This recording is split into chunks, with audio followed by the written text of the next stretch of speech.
Well, it looks like I'm live. Hello, everyone. I see that there's a couple of individuals here already in my chat, which is great to see. If it's just one person, that's who I'm here for. So, hello, Lydia von Stretchclaw. And whoops, I'm getting. I don't know if you can. Let's see here. All right, that takes care of what I'm concerned about. I'm creating background noise, so sorry about that. All right. So came here today to talk to you folks, for those of you who've shown up. Another topic at hand, which you could see is the title in today's video, which is, what the heck was it?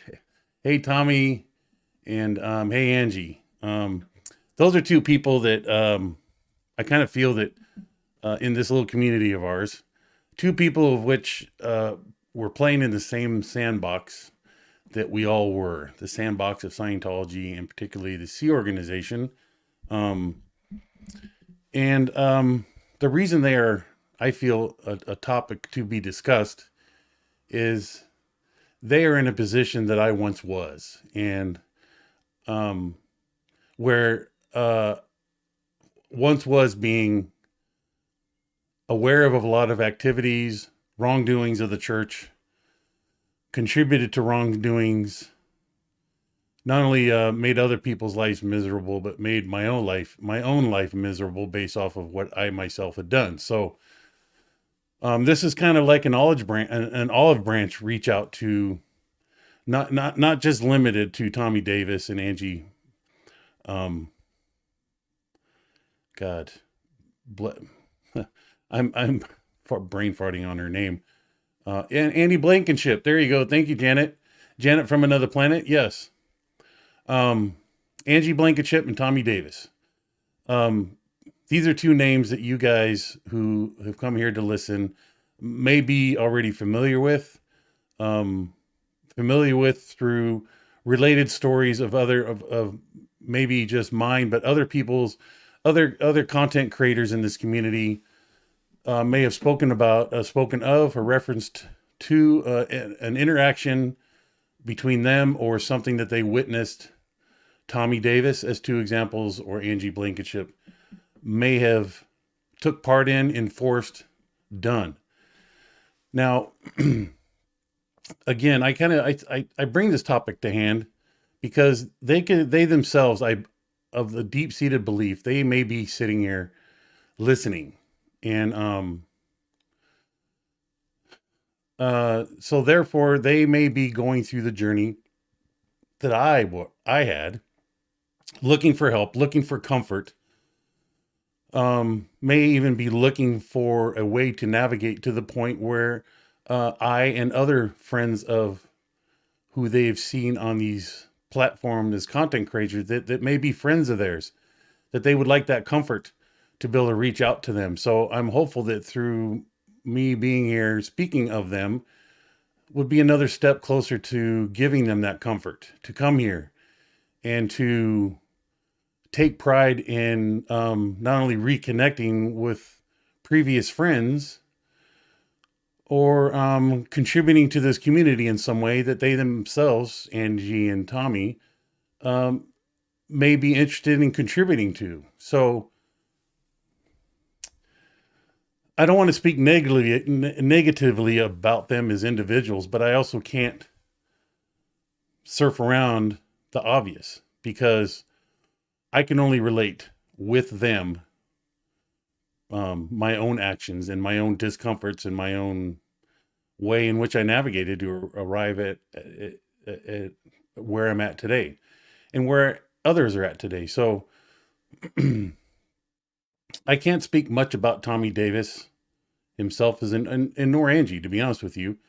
What I can speak of is I'm very familiar with the sandbox that they were in, the sandbox that I was in. It's the same sandbox, right? It's the same sandbox that I know others were in, just in their proximity. Like Tommy worked down at the Celebrity Center International down in Los Angeles. So anybody who was on staff there could speak a lot more. Well, I suspect they could speak a lot more about Tommy just based off of there was a greater chance of them having more interaction with him. But there's also, surprisingly, and don't be surprised of this, that they were in the same sandbox down there in CC, but never interacted with them, but only were aware of their actions or orders or directives or whatever. So even being there, they themselves cannot speak wholeheartedly, truly full on force about Tommy. So I hope that respect is, I hope respect is maintained towards that and not speak beyond what you factually and only know through your witnessed witness of their actions or the things they may have said, or through your own interactions with that individual. And just keeping it there, I find very important to not go beyond. Now, that isn't to say that one's educated guess as to what they were seeing, beyond what they were seeing, or beyond what they may have heard them say or do, isn't a valid input or contribution to this community, because it also is. Because I myself too, having walked in the same sandbox that Tommy was, lends a lot more credibility towards whatever you can relate and convey to us, myself included, who draw interest of what you saw and witnessed. Because, you know, even though I wasn't there in Los Angeles, I can relate it to that timeline that I was in the Scientology or the organization, and how that person's, Tommy's interactions or activities could have affected me, or I witnessed it affecting other people. So it helps me better understand the wicked world that I was part of, and it just gives me more comfort. And I just think helpful. You know, I'm no therapist. I'm not credentialed in anything other than life lesson. If there was a credential I think that I could obtain, it would be being a life coach, because I have experience at life, particularly in this similar sandbox that we all played in. So I hope what I said just kind of explains why I decided to bring these two names into the conversation, because like them, there's others, and others being like Mark Yeager. I knew Mark.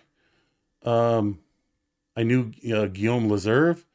I knew Heber Gentz. I knew these people one-on-one. They knew me and I knew them. They knew as much about me as much as I know about them. Being in the executive positions they were in, I suspect that they knew a lot more about me that I was aware of that they knew about me, if that makes sense. So, excuse me. And it's just dialogue that we can bring to this community to help people better understand what you've come to know about Scientology and this organization. And feel free to throw questions out there to me that you may feel that would either minimally provide an answer to you to better understand, or it's a question that you are throwing out there on behalf of others in this community to help them better understand. So that's why I decided to make a point, a topic of discussion today, because again, these are real people with real experiences. I'm a real person with real experiences.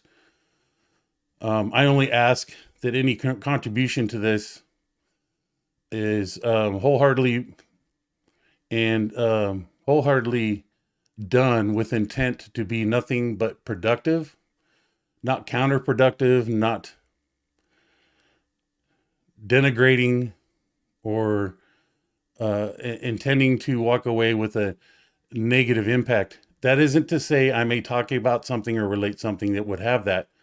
But at the end of that, I feel I've held a responsible integrity about myself, that even if I do say something I'm not aware of the impact it's having, I'm more than willing to have it pointed out to me.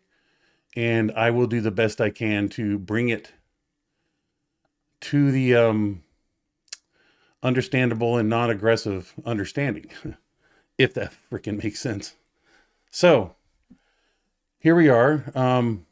I first like to do the common courtesy thing that I really appreciate, even if it's just one person here showing up. But there's a number of people in here. There's 23 people from around planet Earth. They could be up the street, down the street, across the street, another county, another state, another continent.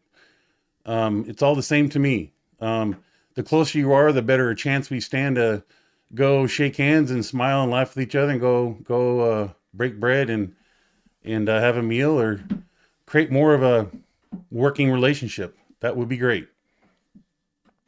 It's a unfortunate side effect of this platform that you can make friends without ever having meeting them. Excuse me. I'd like to believe just because it's makes my inner giddiness giddy, in that those that are sitting here who have come to my channel or others' channels are at least were once friends of mine, and they have found comfort through the comfort of behind their own camera and their computer to come here and just listen and hear. And 9 times out of 10, they are relating it to their own experiences and hopefully helping them navigate through their troubles and challenges. So, wow, there's somebody here who's in Portland, Oregon. And for that person, I'll just respectfully say what you, give you, not to dox you, expose you, but you know who you are. And my email is firefighter02, all in one. So firefighter, the number 0 and the number 2, all is one, at outlook.com. And you are more than welcome to email me and we can connect that way if you'd like to, because I'd be interested in it. So there you have it. There's that out there. Again, Lydia Vana Strechka. You want to get creative on it. Just saying that alone. I just wish I had the brain cells to come up with a creative street name there. Street name meaning chat name. I don't see any questions pending. I also want to make it clear too that by my choice, I choose not to have moderators in my chat on my channel. And for the sole reason that I've seen the kindness, since this community had been created a few years ago when this all started, and it was a very fun, productive, both sides of the coin, contributive involvement and interaction here. As we all know, any effort being made here in this community, there's going to be a double down effort on the church's behalf to disrupt it in any way that they can. And I'm of the belief, and I say this openly without wholeheartedly not knowing receipts or having specifics to afford you proof that that's going on, but I'm not one to go, look what they're saying. That's OSA. I don't know that they're OSA. Nobody knows that they're OSA. You really don't know. It's just a waste of conversation, because it's doing exactly what OSA wants, is to throw them out there, and they go, see, that's how easy it is to disrupt this environment. So unfortunately, the kind-heartedness out of moderators, they were put in a beat-down situation, making it insecure for them to come here in an honest, love-felt way. So with that being said, if I throw out the offering of throw a question at me and I may overlook it, that's because I don't have a moderator. I'm going to do the best I can to manage this as best as I can to discover your question and address it, because you're throwing it out there for a reason, and I want to satisfy that reason. So, yeah, see, even someone made a comment in here. Comment in here about lack of moderators, much appreciated, unnecessary unless someone is uber anxious, obnoxious. Yeah. Free speech is better.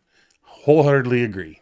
I think it was an innocent situation created, an innocent offering that was taken and embraced, that some bad people took advantage of and made it toxic. And to say and speak beyond that even furthers the conversation getting more out of hand, because it is what it is.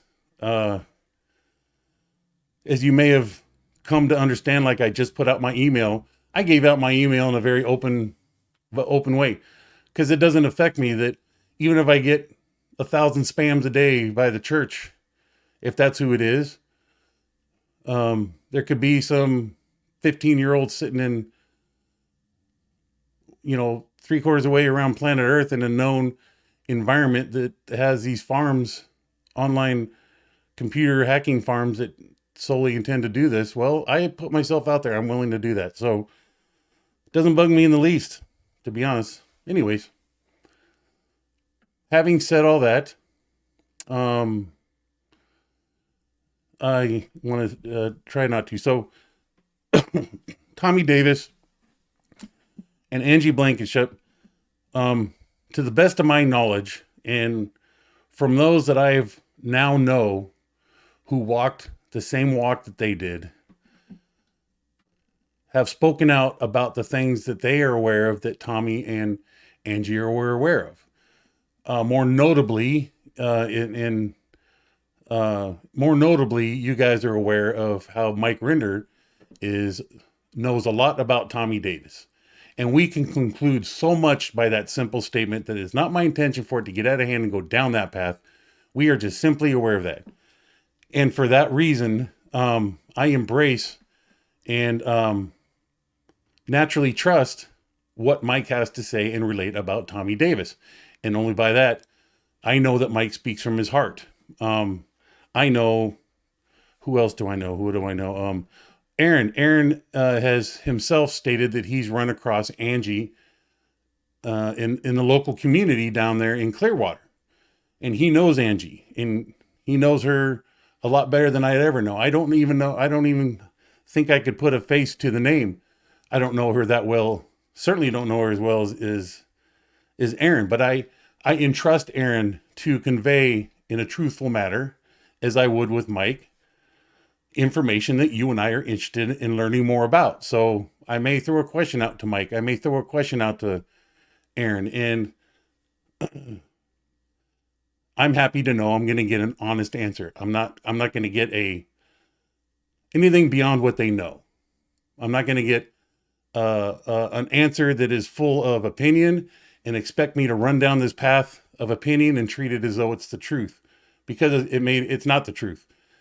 And I respect it that way. And I just don't go down anything beyond what I'm entrusting to hear from people I trust. So having said that, I find it important to kind of highlight that as an example to keep the integrity of this, my and others' platform going strong. So anyways, so, again, I don't know much about Tommy. I know him to last be in Las Vegas. That may have been for 10 minutes that he was last known to be there. He could be halfway around the world. I don't know anything beyond that. I don't know. So what I do know is there's a good chance that Tommy and Angie both could be here. Maybe not on my channel, but be in this community, listening and hearing what all has to be said. Because I certainly would have been, especially in my early days of having left. If I had left just last week and this community is established as well as it is now, I would spend a long time clicking back and forth between channels and taking that experience and using it to help me, better understand, yada, yada, yada. So that's kind of why I chose to speak about this. I don't believe Mark Yeager's out there yet. Just because he's a lot more of a loose cannon and rough seas to Dave than Tommy will ever be. But nonetheless, Tommy mustered the strength. So did Angie. At least as much as I knew what it took for me to muster the strength to get out of that environment, to convince everyone into agreement of letting them go. And we all know that anybody that leaves, especially the upper echelons of Scientology or the deeper involvement with significant and sensitive issues or information, you have to bend the knee for quite a while to the church, and give up that mental, still believe in the mental I don't know, the mental entrapment associated with that until you start realizing on your own you can kick those shackles free and still remain under the radar and act and choose and think as you choose without exposing yourself to the church, thus working towards reaching that next level of comfort of, as I have and others have that what you say and do should have, uh, you should not be concerned about the weight or the misperceived weight that the church is going to throw back at you. So anyways, there you go. Look at that. Lori Plays is here. Thank you for coming here, Lori. I believe you're in Florida, correct, ma'am? That lady with the accent out there, if I'm correct, that's that's me speaking out loud of how you remember people. So love Maddie. We have 2 new sister cats who moved here. She's interacting with other people in the chat. That's pretty fun to see. Lori's saying, well, I was just thinking about you yesterday, not me, but somebody else in the chat. I just love how people are chatting amongst themselves. That's pretty freaking cool. So, all right. So, having said that about Tommy and Angie, I guess can lead me down another path because it gets me thinking about faces and names of people that I knew in the Sea organization, and particularly at the Ant base. Stretching all the way back from the first day I stepped in the Sea organization to the last day I was in the Ant base, or even people that I interacted with after I left the Ant base. Because I found myself amongst this this is an interesting community in that the stories, at least that we talk about, and the actions and activities that we interact with ourselves as Scientologists, as public Scientologists, as ex-Scientologists, we tend to have a lot of fun and laugh about a lot of things. And I really enjoy that more than anything else. And ultimately, that is one major thing that this community comes to, and I hope that I can contribute to, because laughter is a great medicine for a lot of bad things. Not to gloss it over, but it actually does help bring, in my experience, bring resolution to something that I otherwise had held upset onto for way too long. Now I can laugh about it. That says a lot, right? So, somebody in here is saying, never hurts to share an amusing story or two from Jackson's talent at Ent. Or Tails talent. How did I see it as talent? Talent. And there's the lovely Liz Ferris. Hey, Elizabeth. I hold a deep seated heart for Liz, in that I knew her father. I knew her father very well. It's awkward to say that I know Liz Ferris' father better than Liz does. I'm pretty certain that she would agree with that. And I'm here to allow her to embrace at least the idea of my shared experiences to give her better. It's another step for her to know more of and about her father without having met him or hung out with him. So I was there, I was hanging out with them, and the stories I can relate, I know help her embrace and love her father even more and understand her father just as her father, nothing beyond that. So we both know Liz and I both know that he unfortunately is stuck in a culture and an environment of where he can't make his own decisions and execute his own free choices at his own free will. So that's what our mission is. That's why we come here to do what we do. Right, Elizabeth? And if you haven't, and you're not already aware, some kind-hearted folks in Elizabeth's community have generated or created a GoFundMe, a very needed GoFundMe, because we all don't have deep pockets, and there's a lot of people in this community are more than willing to help out. So the stage has been set to invite people to come to help Liz if you so choose. And if you so choose, whether it's a penny or 100,000 pennies and beyond, then please do that.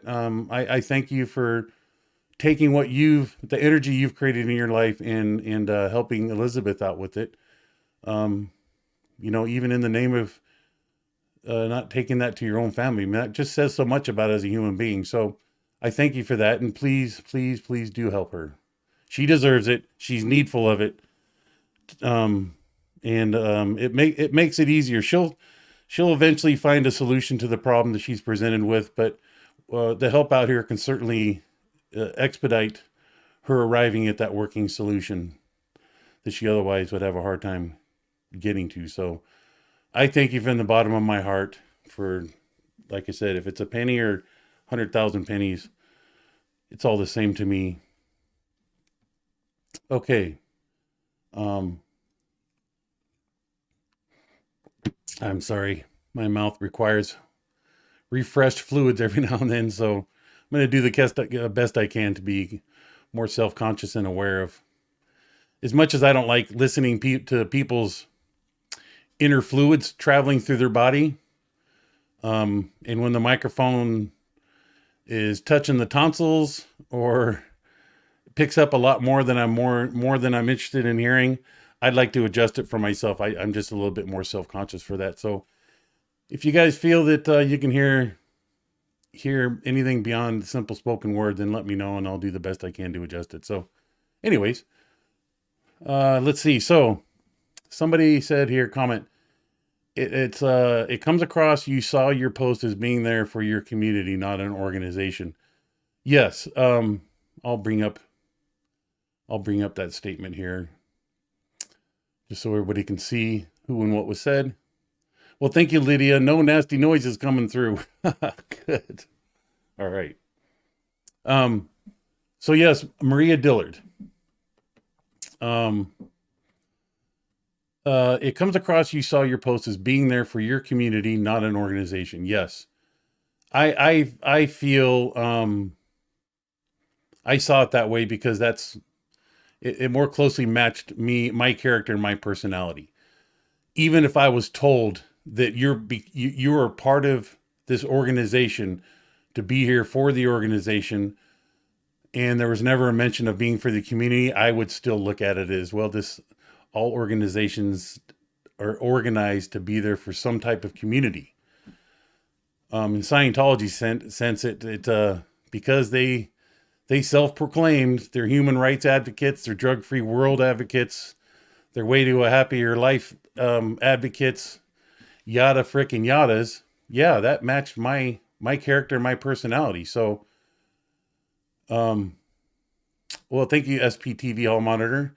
I'm sorry, I'm just diverting confirmation that the ooey gooey fluid gooeys are not being enunciated through the microphone. So, yes, it really tied into the backbone as myself as what I feel is a very strongly driven public servant.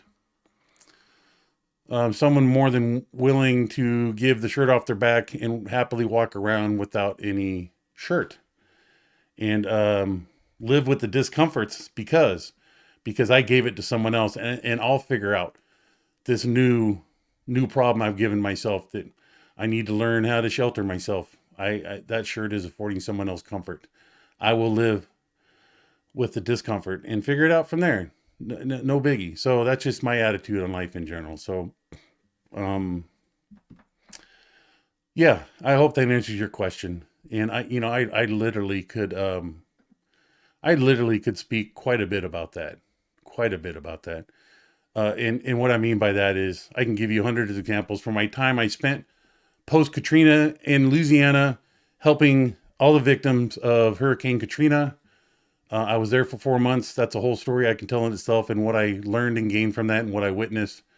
Just incredible. And yes, I even witnessed the church taking advantage of all those poor victims out there by handing out and thinking that their little way to happiness booklets were going to solve the outcome of Katrina.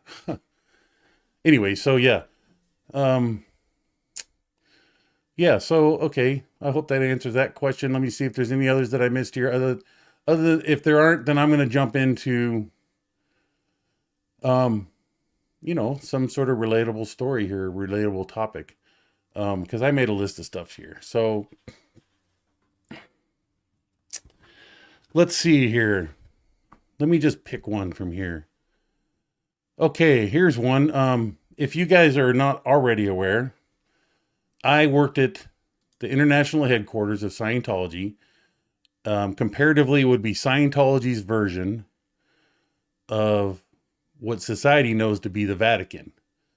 But it was, in the Scientology world, it was Scientology's Vatican.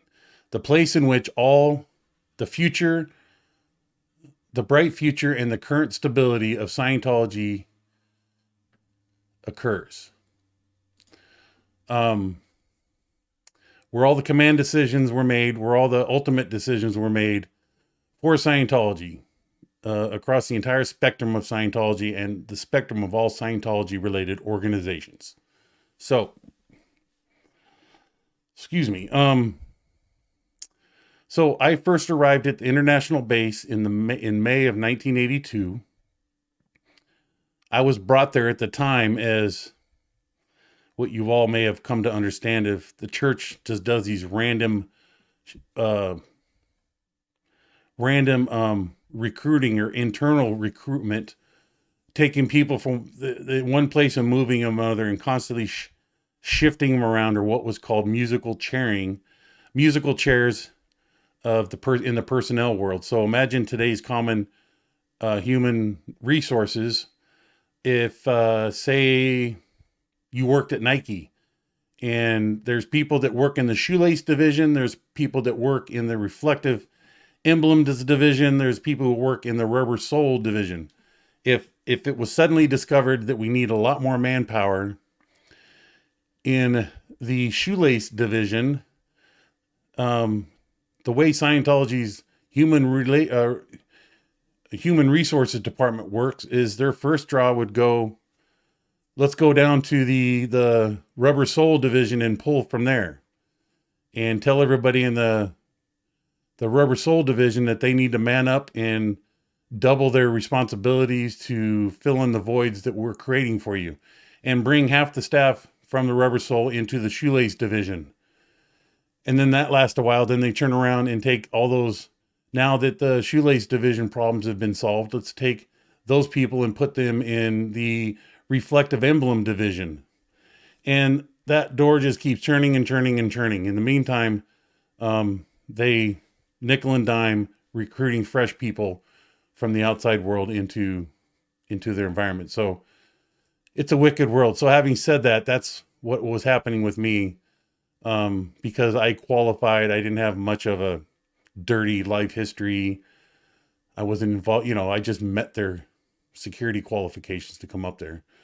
And at the time, being in-house, I was embracing that because I was entrusted enough to go over the rainbow, to be promoted to the upper echelons, to the Vatican, to the doesn't get any higher world of the organization in Scientology. So there I was. I arrived there. I was specifically at the time recruited to come up and be part of the manpower being created to build what you may not be aware, but at least the local community is well aware of, to build this. It was called the Star of California. And what I mean by the Star of California is L. Ron Hubbard wanted some sort of, what should I say? How should I call this? He wanted something to be done to promote the base's location to the local community, that we are part of the community. So it was like Hubbard's offering to the local community a place in which the local community can come in and hold their social events, and take down that mystery wall of what we're all about, and to present, and allowing Golden Era to present itself that we're not weird, we're not nothing but other than part of the community, and we got nothing to hide. And Lydia, I do see your question. I'm going to get to it here, but if you find me rambling and I lost track of your question, please bring it up again. And I'm sorry for that again, but I'm going to try to learn how to manage this distraction called the chat. the best I can. Now I see another question. So there's two pending. So I'm going to see if I can make this quick. So anyways, May of 82, I arrived at the Imp base at the Star of California, Google Earth, 19625 Gilman Springs Road in Gilman Hot Springs, California. And that will bring you to that location to give you the ability to have a visual of what it is I'm speaking about. L. Ron Hubbard came up with this idea. I'm going to suspect, based off of his military sea experience, to build an ancient looking, what appears to be a clipper ship, docked in a Polynesian dock, where that just means that it's a place that has an open deck, an in-house bar, and a pool, all dressed up to look like it's at sea, or it's a boat that's sitting in a dock, in a Polynesian dock. It's kind of like what the current Free Winds does. It's down in Aruba because that's a very vacation destination. So same thing at the Star of California. So I was there from the very first day that we took out what was once there and built it into what it is today, to the very last day I was there. So immediately on the heels of that, the later part of the summer into the fall of 1982, there was a sudden in-house need. The church had realized that they need to establish their own security force. And that took place. The first place that was established was at the Imp base. It didn't happen anywhere else throughout the whole wide world network of Scientology and Sea Organization. There was already 3 people, I think, if I remember correctly, Kenny Siebold, Matt Pesh, and this gentleman, gosh, I have these random brain farts, but Jim Cupp, this gentleman by the name of Jim or James Cupp. Kenny and Matt, and how they came into security, I do not know, but they were managing a volunteer-based in-house watch system where they assigned staff double duty, that on Tuesdays for 4 hours, you're going to come sit at this gate and just control the traffic in and out. And you're going to be the roving guard and patrol around. They had the very ancient old CB radios with the 6-foot antennas on them. And we had Schwinn bikes that were carryovers from the Hot Springs days that we polished up and made good. And yes, Kathy, so they put up razor wire. It's not razor wire. I say that in defense is because I took great effort to not create an environment where it was surrounded by razor wire, that wire that you see around common prisons or businesses to keep people out. It is called ultra barrier, and I can get into describing that later. It was intended to be twice as effective. We needed a solution to be twice as effective as razor wire, but 100 times less in your face and much lower profile. So that's where I had myself and other guards, we did a lot of research and found this company that provided this product called ultra barrier. So what you see in today's world of those spikes that both point inward and outward, that was by design. That wasn't initially, let's set it up that they're all pointing inside and keep the people in, not out. No, just by default, they point in both directions. So you sit on the top rail of any chain link fence and those point in and outward. It's just, that's the way that works. So,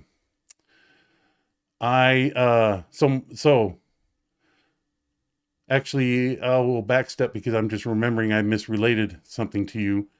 When the Star of California construction was completed, at that time, Battlefield Earth, the book that L. Ron Hubbard wrote, was being heavily promoted by Author Services Incorporated, run by Norman Starkey. And he was on a particular project to do this new PR campaign to publicize Battlefield Earth.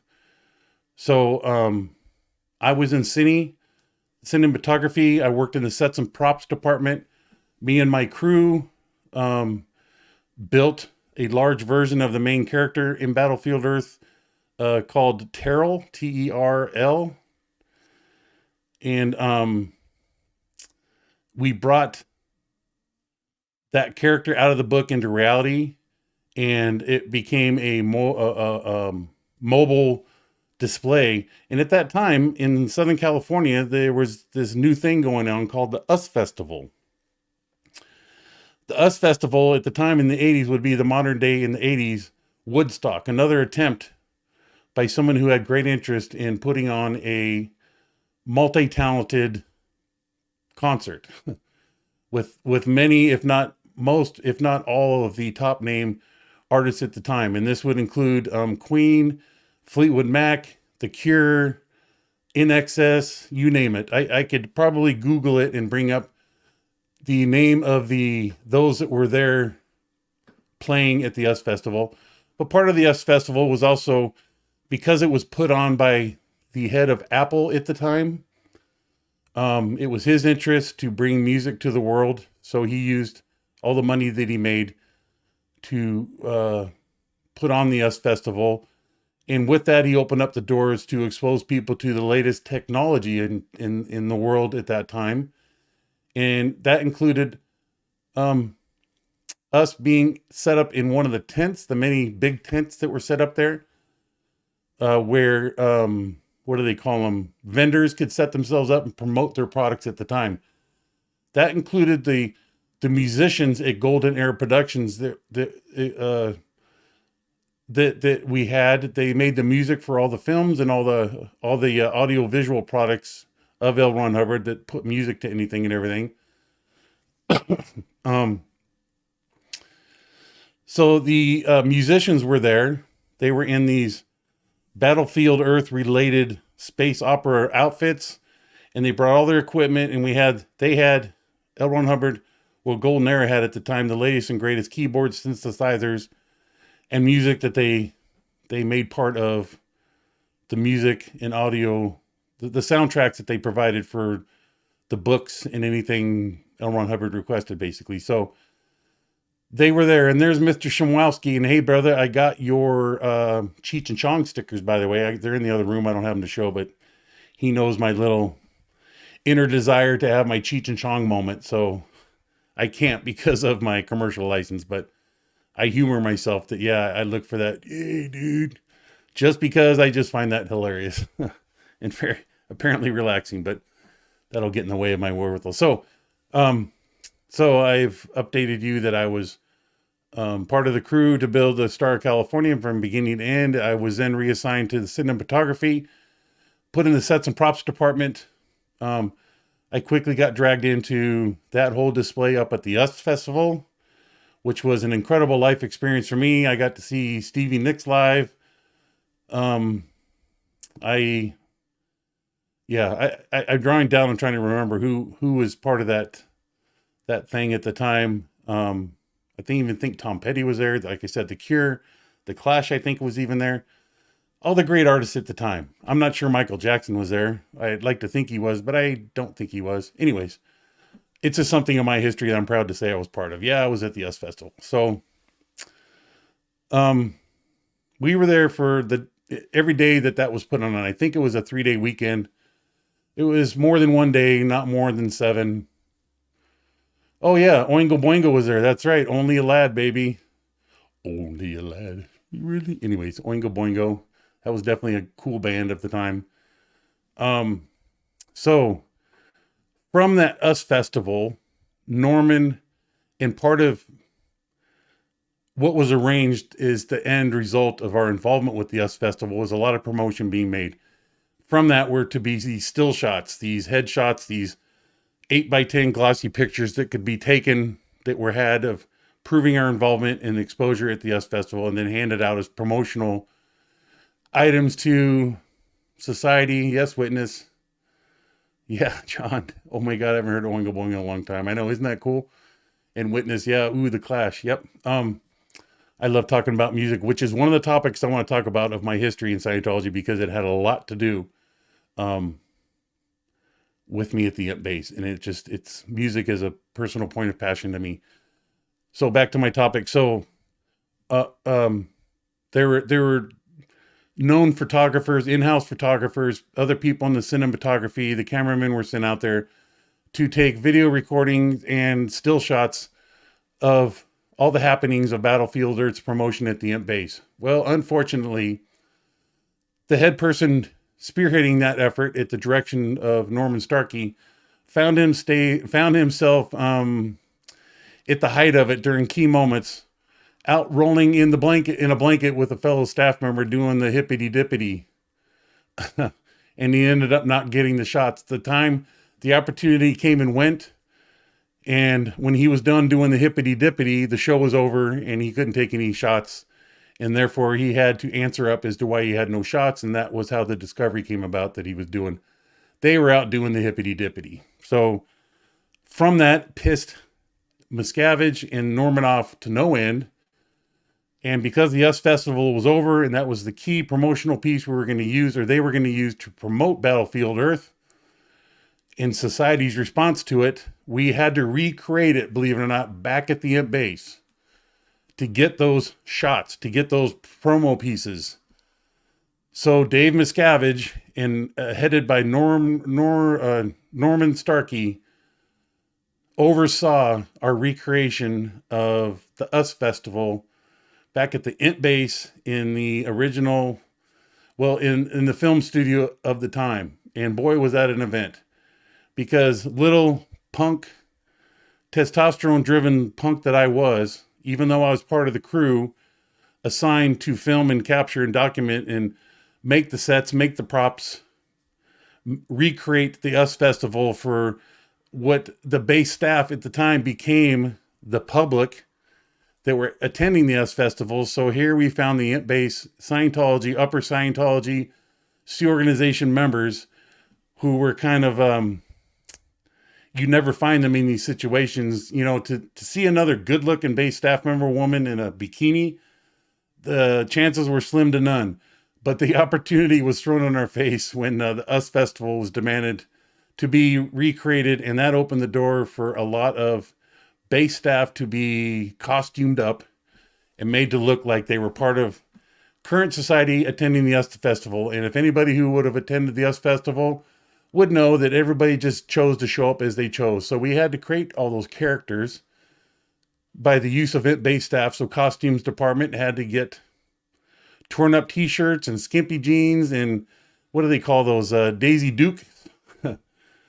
People walk around barefoot, whatever. They just had to recreate it. So all in an effort to give the appearance that they have still promotional shots and pictures to deliver to society to keep up the PR program that was going for Battlefield Earth at the time.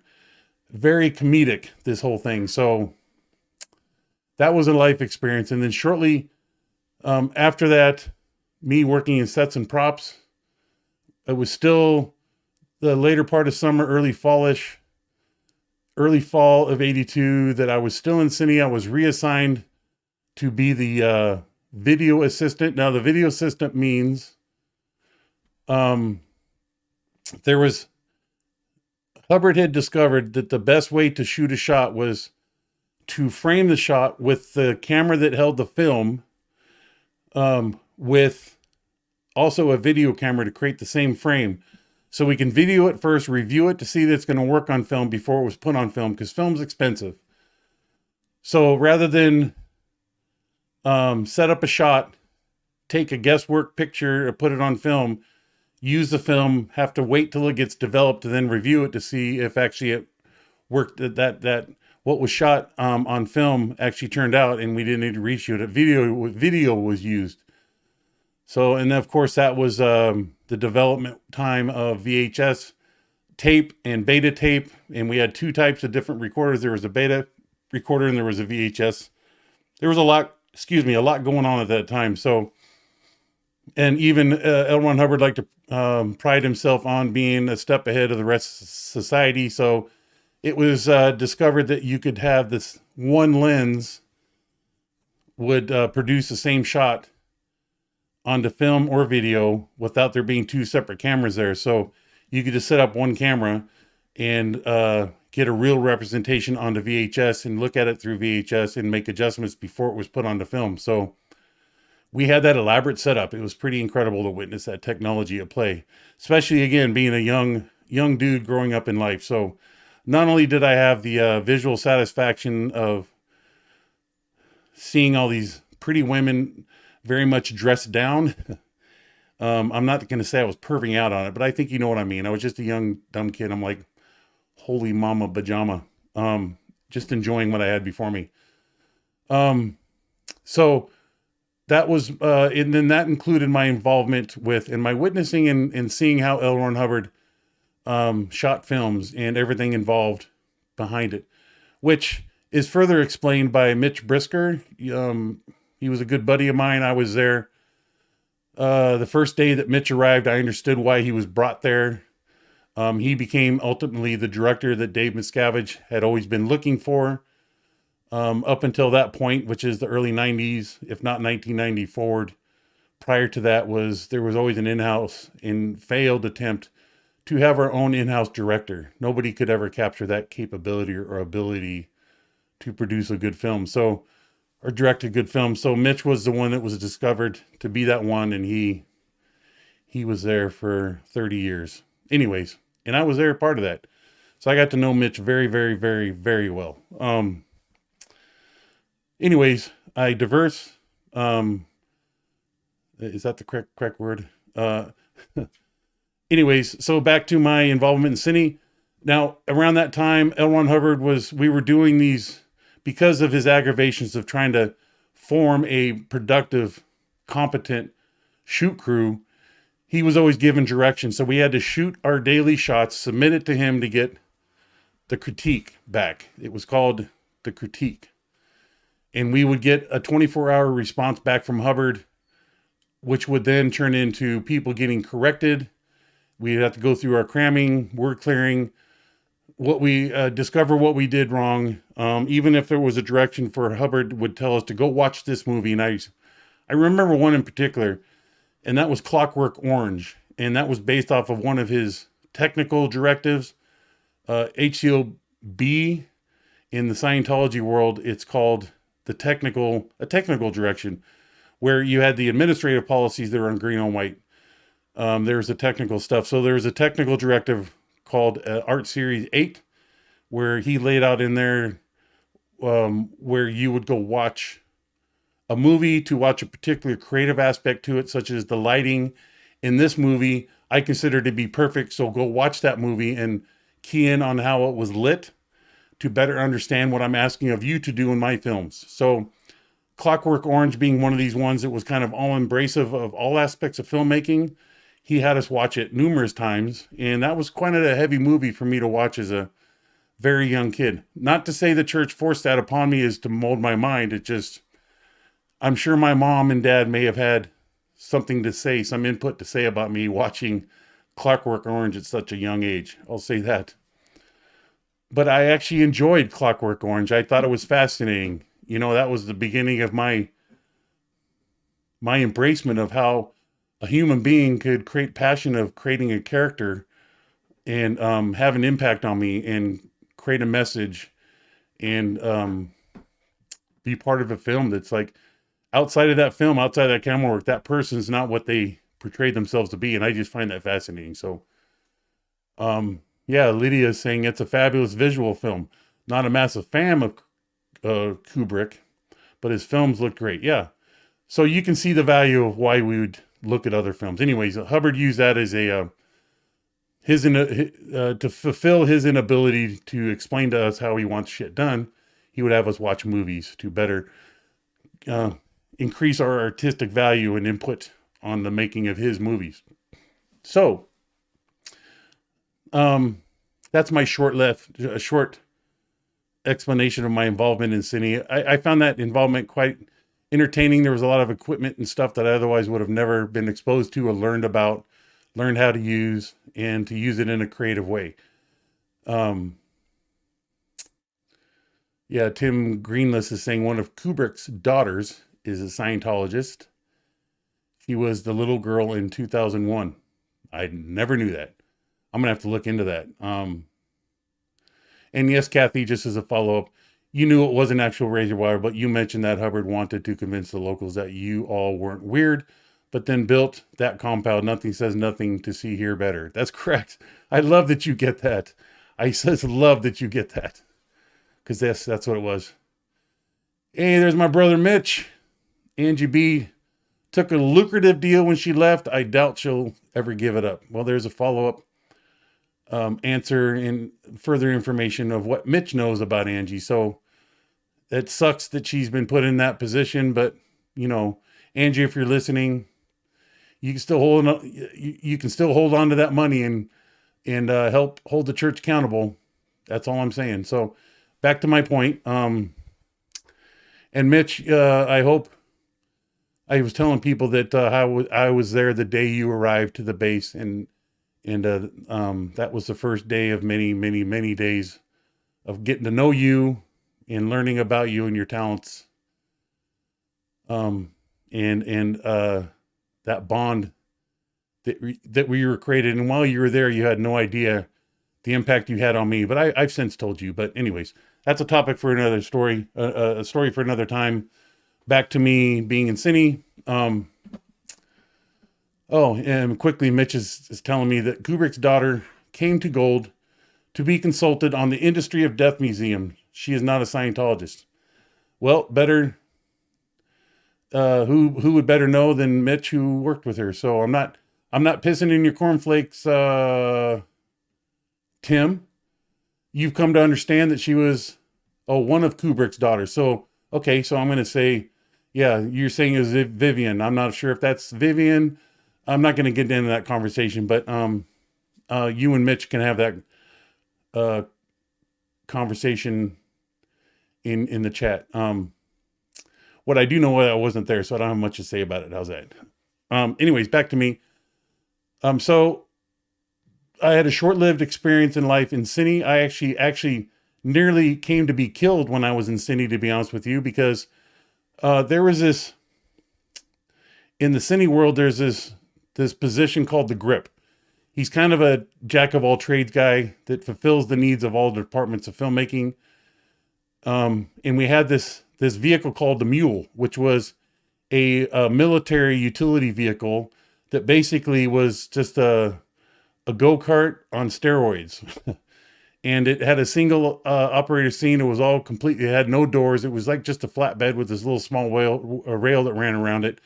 And it can go through any terrain. And it was called, a Mule. And we had one. And this gentleman by the name of Don Bateman, he was our grip. He was driving it. I was sitting right next to him. My feet were dangling over the front. And he went down this steep embankment in the riverbed, because we were shooting in the middle of the riverbed that borders the southern side perimeter of Golden Era. And when he was going down that, my feet got sucked under, and I literally went almost, I went so down and low that my waistline was dragging in the sand, and I was right on that verge of my grip breaking free, and I would have been sucked under that thing. And whatever strength that I had, I pulled myself from under that incident happening, and we just went on our merry way like nothing happened. But I clearly witnessed that would have had some pretty tragic results. So it didn't happen, because here I am. We were shooting these Get Your Feet Wet, what Hubbard titled this time period in which he wanted us to get our feet wet with actual filmmaking. So he had us recreate episodes from the Twilight Zone. And that was a project titled Get Your Feet Wet. And then having completed that to no satisfaction, he kind of refreshed his view and approach on helping us learn how to make movies. And there was then another effort called Get Your Feet Wet 2, or Get Your Feet Soaking Wet, I think is what he called it, or Get Your Feet Really Wet. I think it was called Get Your Feet Soaking Wet. So me being part of that, at that time, yeah. Oh, wow. Mitch is saying that the Mule was converted from a Mini Cooper. It was originally made for the film Logan's Run. The studio sold it to Gold because it was a total piece of shit. Well, I'm hopeful we're talking about one and the same, Mitch, because the one that we had back in 1982 was a 100% military grade military markings, military stamped, and all that. Maybe the name carried on future. Maybe it was made by Mini Cooper and I wasn't aware of it, and they provided that to military. But to the best of my knowledge, what we had at the time in 1982 was called a mule, and then it just ended up in the scrap heap down at the it was the junkyard, or called the ground shed, which is now located and identified as the exercise building out there. But there was a ground shed once, and it was just jumped scrap to the scrap heap. Anyways, Mitch, there's a little bit. We can talk about that later, buddy. Thanks for that input. Oh, it's like, wow, see the little relationships, interactions that we have brings clarity to stories that we're relating. So anyways, um, that was my experience in cinematography. I had a lot of fun times at it, I got to say. Um, and I look back at that, and it was quite an experience for a little young guy growing up and all that. I have still a lot more to relate from that time period of mine at the Ant Base from May 82 until 1983. Because that also was my first handshake with watching people and watching a lot of significant figures. Um, and,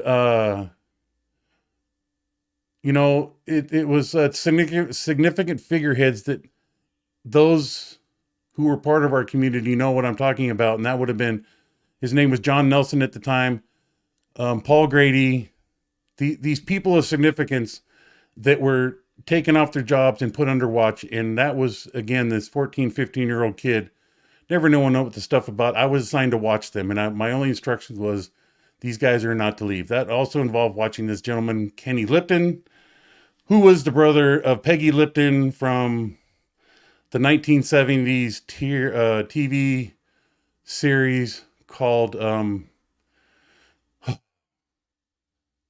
it was like this hippie thing. I'm kicking myself that I can't remember, but Peggy Lipton was a main actress in that. And Mitch can probably help a brother out by remembering. God, I want to say it had some sort of hippie type title to it. Mod Squad, there you go. Thank you very much. She was one of the characters in the Mod Squad. Thank you, Bodie's Beaches. Beat Mitch to it. There you go. Lori Plays Mod Squad. Thank you so much. Love that show. So yeah, Peggy Lipton in that. Kenny, her brother, was part of the church executives back in the day. Great individual. I've got to know his daughters. I used to do his kids' laundry. I've got to know them. And to this day, it is so wicked to experience that his two daughters, because I knew Kenny and his wife very, very well, and his two daughters, I've got to see them grow up. They have their own families now, and they love hearing from me. I love hearing from them. It's just this really trippy, cool little jewel I get to walk around my back pocket. It's like, yep, got to witness those two little girls grow up and to see what they've turned their lives into and how they've made their lives since no longer being part of it. Yep. And there's Mitch. Yeah, thanks, Mitch. Got it, brother. Mod Squad. Yep. That's what I love about the chat. You guys can help me stimulate brain cells that I thought were otherwise dead. Okay, late 82 into early 83 is my transition into security. I told you earlier that the original security personnel, not a security force, but the security personnel particularly paying attention to security concerns of the base was Kenny Siebold, Matt Pesh, and Jim Cupp. At that time, Snow White was going on that I understood. I didn't know much, if anything, about Snow White at the time, but I do know it was a very significant situation that was taking up a lot of attention and involvement of a hands-on nature by church attorneys. The very first day I was involved with security, there was a publicized list of, like I said, the musical chairing personnel, HR going out and grabbing who you're going to grab. They grabbed me, being one of them, a handful. I was part of the initial 5 or 6 people that formed up what then became the security force and put officially on the organizational board. And we were given by default a lot of weight, where it was general consensus that the base knew not to fuck with us. We served the purposes of security, and everybody was well aware of the deep-seated responsibility they all upheld as staff members to uphold a tight security environment. So that being said, they knew that we knew a lot by default, and we held a lot of weight by default. Yet I was just being me. So therein began the culture of a deep-seated security nature of the Sea organization. And my first day in security involved Marty Rathbun and the church attorneys at the time. I forget their names. I certainly remember three individuals, and these well-dressed individuals in these sharp-looking suits with briefcases and all that represents heavy-hitting attorneys, sitting us down and briefing us on how we are to represent the church and what we're potentially going to be faced with, and here's how we defend ourselves against it, and drilling it in our minds. How we are to respond to cameras being shoved in our face, of going, where's L. Ron Hubbard? To reporters just casually walking up, or to helicopters flying in the sky, to whatever approach anybody had to try to find out where L. Ron Hubbard was. So that was becoming the defense. We got drilled on it daily. And those guards that were trusted by the attorneys and Marty and whomever to be the face of the property, I was one of those. Were other guards that weren't as trusted, I guess. I don't know what it was about them, but they just were not trusted enough to ever be allowed to hold a watch position or security position along the highway, to be the first point of contact for any outside efforts. So I was one of those, sitting in the main booth from day one. And I guess that kind of set the tone for me as a security officer, that I was so entrusting enough and upheld representing and performing what was asked of me to do, that I just maintained that throughout my entire security career. Because I was never, I seem to find myself always involved in some pretty thick, heavy shit. So I don't know. So the later part of 82, early 83 was the beginning of my involvement in church security, in helping develop it and mold it and caress it. And not only did that involve, it wasn't limited to just defending the church from the outside elements, but also tracking people down, chasing people down, people who suddenly didn't show up to roll call, or were not seen laying in their bed, or their husband and wife discovered them missing. They would get reported upon, and I would find myself part of a group of people sent out to go look for them at a bus station, at airports, or if their family lived nearby, we would go sit on their family's house to see if they showed up. So that was the early developing stages of what the threatening and fear factory that has been created now about security. So I can tell more about that later. I'm an hour and 8 minutes in. I don't want to speak beyond a great deal of time, but if there's anybody here in the chat that has a question that they would like me to answer before we kind of move away here, because I respect the time you guys have for your life, and if you want to get back to it, you can get back to it. I do realize that there is a replay crew, and you yourself can be part of that replay crew and just come back and watch this later. So if you want me to shut the F up and move on, then I'll do that. Or if you have a question you want to throw at me, I don't think I'm scrolling back looking for any questions I may have overlooked. I just see all pretty cool comments here, and that's pretty nice of you folks.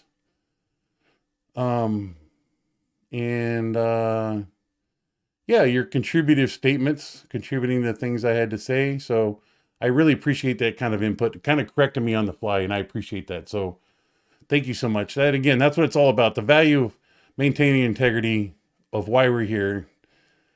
Even if I may not realize it, I'm not saying it because I'm consciously saying I want to misrepresent anything I'm saying or alluding to, but I want to give it to you the most honest, best way possible, the truthful way possible. So truth is truth, right? Boy, my lips get dry. Kind of weird. Whoops. Wow. It's kind of, sorry about that. Kind of get foamy at the mouth and I don't even realize it. Should look at my ugly mug more. Kind of like talking and there's food hanging on my lip and you never notice it, and everyone's sitting there forced to look at, come on, Jackson, and everyone's like going, oh, Just flick that off. Sorry about that. Woohoo. I just think that's funny. Like to look at it funny, but sorry for grossing out those that are kind of heebie-jeebie-ish about it. Anyways, that kind of covers my involvement with Cine and led to my eventual involvement full time in security. Because the one thing I didn't do much of in the Sea organization, like other Sea organization members may have found themselves doing, was holding multiple jobs of responsibility. I didn't. I was in security pretty much, well, the entire time. And I find that interesting, and kind of self understanding better as to why I there, because I must have done a good job, and whatever it was that I did led to the belief of others that he's the man, he's one of the many, or one of the few that can be kept and left in that position that represents a secure environment. How's that? Here's a question. Why do you think you were so trusted from the get-go? Well, there you go. I just kind of talked about that. Thank you, One Love 51,000. Well, I don't know, because I was just always an honest dude, and I made an honest effort of what was asked of me. I was never trying to change the narrative or take what you wanted me to do and make it into something else because I found it better to do. That doesn't mean that I bend the knee easily. It's just I agreed to do exactly what you asked me to do, and I did it. I also do remember knowing, because my dad was a police officer, so they figured by default, and that exposure of my dad being a police officer was laid out in my handwritten life history that you turn in. So I guess they did their homework, is why I was approached, because I do remember being referenced to that your dad was a cop, so you must be a good cop. Funny, I just wanted to be a firefighter. I had no interest in being a police officer, but I loved the fact that my dad was a police officer. But I never once had any ounce of interest to become law enforcement. I wholeheartedly wanted to be a public servant as a firefighter. So that would be my answer to you. One Love 51,000. Or is that, no, that would be 51,000. Okay. Amy SPTV Hall Monitor. Well, the Hall Monitor is stepping in. Keep talking as long as you want, Jackson. If people need to go do other things, they will. You do. You do you. Well, thank you. That answers my question, whether I'm becoming more of a nuisance or a point of value here and now. So thank you for that. Anybody else have any questions you would like to throw at me right now? Even you, Mitchell. You want to throw something at me, buddy? I do have other topics, so I'm not sitting here with dead air, but you know, I see the numbers are dripping down, so I kind of feel that, you know, I look at this platform as though I'm standing up on stage and there's people down in the room, and I'm seeing by the numbers dropping that there's people who are getting up, walking away from their seats, heading out, and heading elsewhere. So, well, here's a question that's thrown at me. I wondered what your parents did, so it makes sense that you were put on that job. I'm glad you're doing something you enjoyed and were good at. Yeah, that's true. I hate to say that I became good at it. I was misled to do what I did with a passion because I believed it had very serious and meaningful results to those people that I did my actions to. So once I woke up to that, I was the fuck out of there, and that's why I left. Here's Mitchell asking, do you have an In-N-Out in your area? I am proud to say that I'm here in Portland, Oregon. In-N-Out Burger is not a not known restaurant outfit to be up here, because In-N-Out Burger is a Southern California thing. It grew out of Southern California, but it is moving its way up. It is here in Oregon. I think there's now 4 restaurants, 2 closer to the Southern Oregon California border, and then there's another one in near Salem, the capital of Oregon, along Interstate 5. It's in a town called Kaiser, Oregon, and they are seriously locating a footprint up here in the Portland Metro to put one to where I can either bike to or drive to just up the street and feed my soul. I grew up with In-N-Out. I will tell you this fun little story because having left and rebuilding my relationship with my father, because I didn't have much of one going in prior to me going to the Sea Org. It was just a typical young little kid. My dad looking forward to Christmas gifts. I knew he was a cop. We did the typical father-son stuff, but I never got beyond 11 or 12-year-old with my father. And then reconnecting with him later on, more like when I was 35, 36-ish. And then going through that, how do I navigate this? How do I get to know my dad more? A ton of questions, but respectful of his decisions and yada, yada, yada. And him being well aware that I was part of the church, which he wanted nothing to do with. He once was part of, but he had disassociated himself with back when I first joined the Sea organization back in 1979. So, yeah, there's Mitch making a comment about first drive-through ever. I don't eat red meat, but I still eat In-N-Out protein style, baby. Right on, brother. I'm glad that they offer that for you because there's a lot to be said about the quality and the history of In-N-Out Burger. But my story I'm telling you about my father and I leads up to, since I left staff and since I moved here to Oregon, I always had this inner drive to do something in honor of my dad's history. Through that building relationship that I now have with my dad today, I found that he was a police officer down in the city of Baldwin Park. Baldwin Park is the headquarters of the original In-N-Out Burger. In fact, when I was a little kid, my grandmother lived literally just up the street, 2 blocks away, on the same street of In-N-Out. So I frequented it. I was part of it back in the 60s. And my dad was a police officer, and that was one of the places he and his partner would stop off for lunch. It was not unusual. And my dad's telling me these stories of his involvement with the history of In-N-Out, just innocently, but proudly. He would tell me of stories on how he and his partner would go there and just hang out and have to abandon their burgers and all that, or go racing off with their lights and sirens going with the burger hanging out of their mouth in one hand and the police car in the other, just trying to finish their lunch. My dad also knew the Snyders, Harry Snyder, Mr. and Mrs. Snyder. He would go down there when he was in high school and unload the potatoes to get a workout for physical conditioning for as a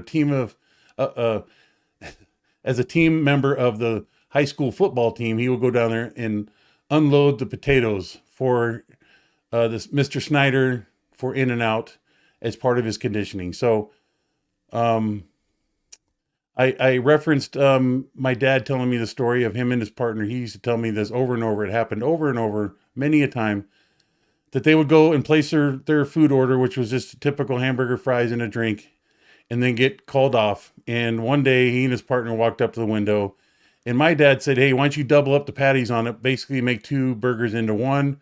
That way I don't have a two burger mess. I can just eat one quickly and be done with it." And that was the beginning of what we now know to be the double double, because that's what Mr. Snyder turned it into.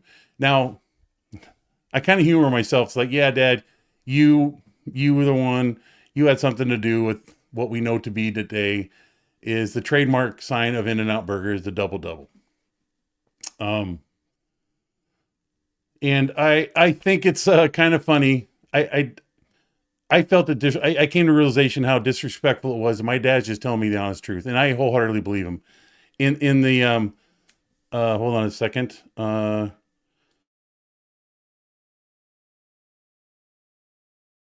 Excuse me. In the world of us learning stories of people or how they were involved with stuff, I think it's human nature that we just naturally go, yeah, right. You weren't part of the ones that figured out how many licks it took to get to the center of a lollipop, right? But my dad truly was part of the history of In-N-Out Burger. And I'm proud to say that. I'm proud that my dad feels the same way.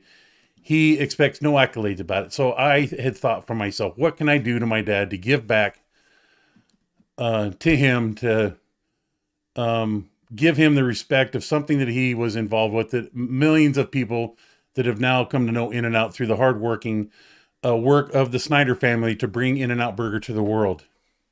So I worked a few years trying to get a hold of Lindsay, this current generation owner. I think she's like the third or fourth generation of ownership, the great great granddaughter of the Snyders. So my dad was even part of her, the Snyders, how they came to, anyways, the aircraft accident they were involved with back in the day. But anyways, so I was trying to figure out how to get a hold of Lindsay herself to connect my dad with her, so my dad can give her more of, um, you know, some stories that she may not have herself been aware of her father or her heritage creating In-N-Out Burger. So, um, so after a great deal of making work, I was eventually put in touch with, I forget the gentleman's name now, just because on the fly I'm bringing this story to life, but I can remember it. But I finally got my dad connected with the very gentleman that collects all the history of Scientology, I mean, not Scientology, of In-N-Out Burger, because I went to the In-N-Out website and looked at their page, and I thought, they lay out the history, how it came about. And I thought, God, there's tidbits my dad was part of that time period. And how cool would that be to see if I can get my dad's recognized as being part of that? And so that became my mission. And I finally got a hold of this gentleman. I explained to him why I came to him, why I came to In-N-Out, why I was trying to get a hold of Lindsay. I don't want to be mistaken as one person of society here to disrupt anybody's activities. I'm just trying to give my dad respect where it's due and afford Lindsay more in-depth knowledge about how In-N-Out came to be through her grandfather's or great-grandfather's hard work. So this guy took great interest in it. I connected him with my dad. He spoke with my dad for a number of hours. My dad gave him so much information. That has resulted in I got brought into the inner workings and knowledge of In-N-Out Burger and its future and this and that, because that led to me then talking to the guy going, well, how can you, when is In-N-Out coming to Oregon? And sure enough, I was, even before Oregon had arrived, I mean, In-N-Out had arrived in Southern Oregon, the first place that arrived down there at the California-Oregon border. I was aware that these places were coming. I was now part of, and so was my dad, of the inner workings of the upper echelons of In-N-Out Burger. So I thought that was so cool. My dad was so happy to have had that experience and that exchange of information, and to give that. It didn't get the result that I was hoping for, but I just thought it was cool that I gave my dad that. And he has since, me and my dad were both sent boxes of swag from this gentleman in In-N-Out. My dad's gone to 2 further new grand openings of In-N-Out the day before out there in Las Vegas, which is where he lives. And he just thinks that's cool. But again, my dad's just as humble as I am, really. And he's not looking for any accolades, but I do know it does tickle him inside that he gets to go get a tour of the newest opening In-N-Out closest to him. And I reserve that for when it opens up here in Portland. So I just think it's pretty cool that even though it took a lot longer, I gave my dad that. As little as it is, it's important to he and I in our personal history. I consider every time I fly somewhere to Southern California or Vegas, my first meal is In-N-Out to regenerate my soul. So I find it financially unproductive to travel an hour and a half to go get a burger. But you know what? It's not that I haven't done it. It's just I never speak publicly about it because it's like, damn, dude, you crazy. But I'm not. People don't understand why I drive so far to sit in a long line. It's a fast-moving long line, but nonetheless, to go sit in the commonly found long line at an In-N-Out Burger just to get my fix. It's because In-N-Out in my world goes deep, and I share that with a lot of my Southern California firefighter brotherhood, even those at the base. In-N-Out is one common thread through many people in my life, and I just love that. So, yeah, Mitch says they literally invented the drive-through before McDonald's, and that's true. It's true, but that's where I got this hat from. As part of the swag, by the way. Um, I've got other little trinkets of In-N-Out Burger, but nonetheless, I thought I'd share that little story about my life, and I think that's about all I got to say for now. I think I will allow you folks to get back. Lydia really wants a burger now. Well, hopefully there's an In-N-Out within arm's reach for you, Lydia. I'm kind of thinking you're across the pond. So I don't think it's In-N-Out's gone across the Atlantic yet.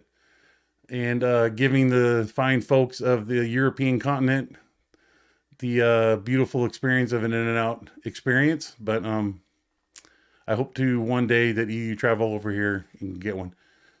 I don't say In-N-Out's greater than anything else, but I got to tell you, I respect. Yes, Lydia, you are over on the other side of the pond. I do madly respect the continued simplicity that In-N-Out maintains of not only of having a fresh menu, but keeping it simple and keeping it very reasonably priced for your average citizen to get a good, quick meal. And I got to tell you, for being a fast food place, it is the freshest fast food place I've yet to find any other better fresh fast food place. That's my opinion. You know, Five Guys ranks up there. I don't deny that. I'm just saying, for as quick and fast and simple as that menu is, I just love it. There's no frills. There's no curly fries. There's no this is and that. You want a chocolate shake, a vanilla shake, fries. They do obviously have created a little entertaining special menu, get animal style, protein style, but that's all still focused on the core value of what In-N-Out's about. So they don't get into these brain freeze drinks and all that kind of stuff. So, let's see. After Amy SPTV Hall monitor is saying after decades of Sea Org food, you can eat whatever you want whenever you want. Come out, Osa. We have unlimited cookies.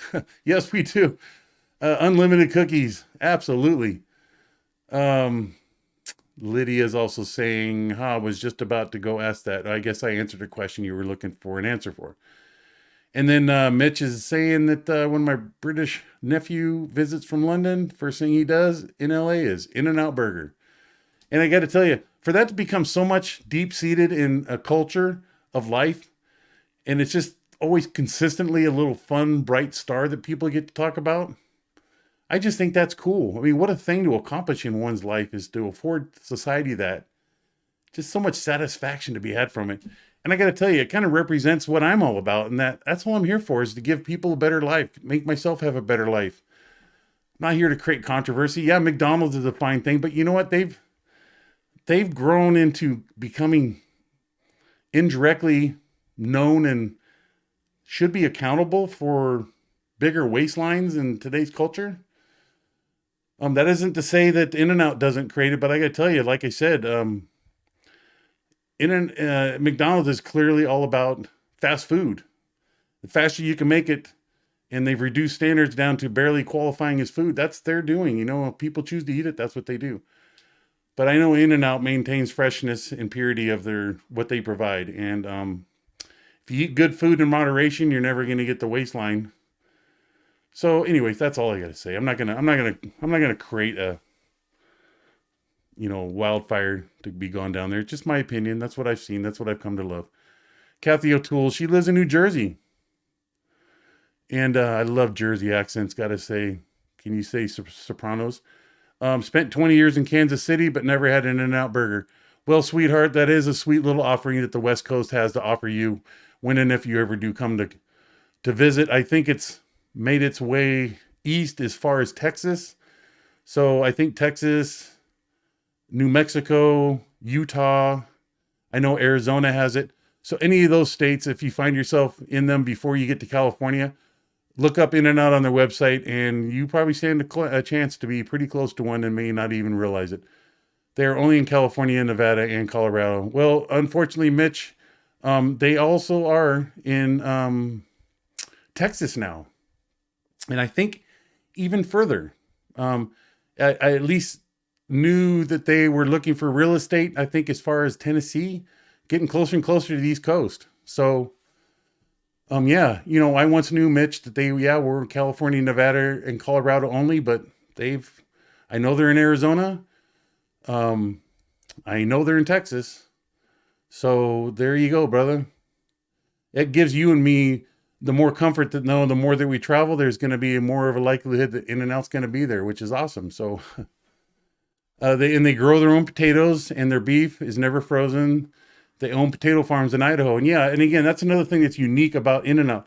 The only thing restricting them from going abroad, broadening themselves across the U.S., they're restricted by their ability to provide the ingredients that they hold strong to providing. So if they can provide a supplier that meets their standards, they will put a place there. If that provider of those standard foods or the food standards can predict a future of consistency, then they'll put it there. That's how they've been able to expand.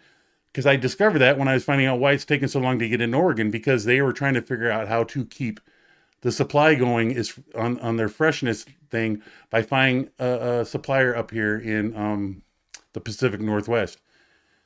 And geographically, right now, I know plans to go as far as Vancouver, Washington, which is just a stone's throw away from here in Oregon, because that's as far as their supply chain can go before they need to look for another supplier and open up another store. So there's just a little backbone to In-N-Out Burger. So yeah, thank you, Mitch, my brother. And thank you all for coming here and being here with me. I think I'm gonna bounce. There's my social hipness speaking out loud.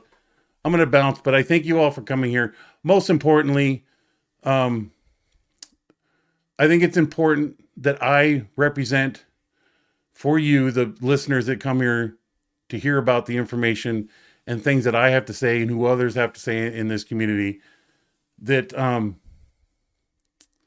please ask for and demand honesty and facts, and you be the judge of how you hear it and what you believe. Excuse me. Our information, what I have to relate, my only support without sitting here having to explain it all and show you all these receipts type of thing.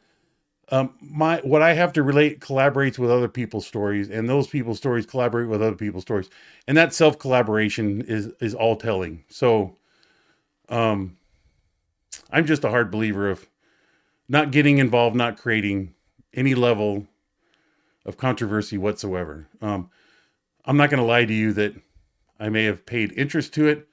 It just because it is as it does with other people, it pisses me off just as much. So you're kind of human on a human nature, natural. You want to respond appropriately, what you feel, what your mind's telling you at that time, but ultimately, it just ain't worth it. And that's why I've never got myself involved. I am working hard behind the scene to help people out. So I'll even talk about that more later. But anyways, that's what I'm all about. You're welcome. Thank you, Mary Klein. Love you too, Mitch. You're welcome, Janet from another planet. Yeah, there's Mitch. I'm reading a little bit more that Mitch is talking about In-N-Out. And you're welcome, Lydia. Amy, SPTV Hall Monitor, Degraded Daughter. All you folks for being here. One Love, 51,000. And there you have it. So I do plan to, I've got a window here in my time, in my life. It's going to be short-lived, but I'm going to do the best I can to make the best of it, to keep coming here and go through all these things that I've listed of giving you more information about. Okay. So, until the next time, which I hope is within 24 hours, I'll see you and you all have a good day. And here goes the end of stream. All right. Bye-bye. There we go.